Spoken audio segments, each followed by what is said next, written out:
people are experts in their own experience. And I think hopefully today that that I would hope that people will talk about their own experience. Not kind of, it's not a therapy group. It's kind of a meeting around, kind of looking at mental health. But hopefully people will talk about some of their own experience. Not in an in-depth way, but if that happens, we'll facilitate that.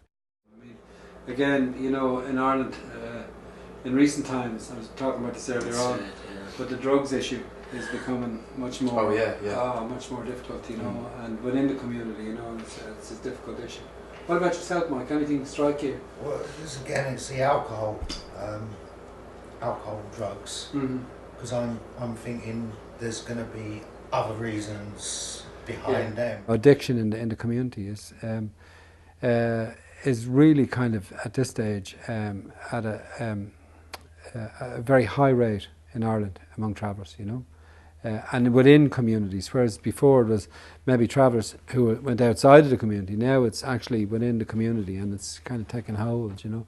And particularly A-class drugs, you know, you're talking about cocaine, you're talking about heroin, you're talking about other A-class drugs, you know. So I would see it as there's a crisis in the community, you know, and we need to kind of engage with this crisis in terms of doing something. Everyone knows we need to do something about it. That's why we have the Traveller Council Service. We know we need to kind of engage with this. And if you look at the loss of cultural kind of activities like horses and like the Control of Horses Act, the Markets Act, the Trespass Act, you know, all of these issues impact.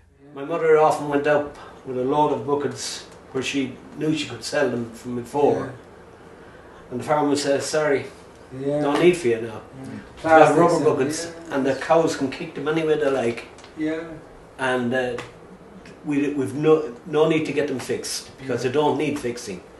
So that killed off a big loss, a big loss. It was, it was. Because cans then and buckets and things were just getting thrown away. Well, if you look at the number, if you look at the number of tinsmiths now among travellers, there's very few and far between. There's different understandings of mental health. When we say mental health, we mean anything to do with how somebody feels. So, you know, like in terms of stress, depression, I mean, you know, anxiety, you know, any of them issues. It's really how you feel. They want to show they're strong and they want to show that, that they have no issues. That they have no issues, that they can handle this on their own. You know, it's like reputation as well. If you're known to be a tough person, absolutely, that has no issues, you're, you know. So there's probably a lot of Roma men in a similar, maybe different circumstances, Irish, but similar in the other way, not kind of breaking that silence and kind of carrying that stuff. Keeping it inside. So there's a whole lot of pressures. So we need to create spaces where men can come into and kind of feel comfortable in that. That's fine. That's fine. Okay. Well, listen, thanks very much. I enjoyed it. Thank you. Thanks very much, Sammy. Get along, move along, get along, go, move, shift. Born at the date of picking time in an old boat tent by a tatty fee.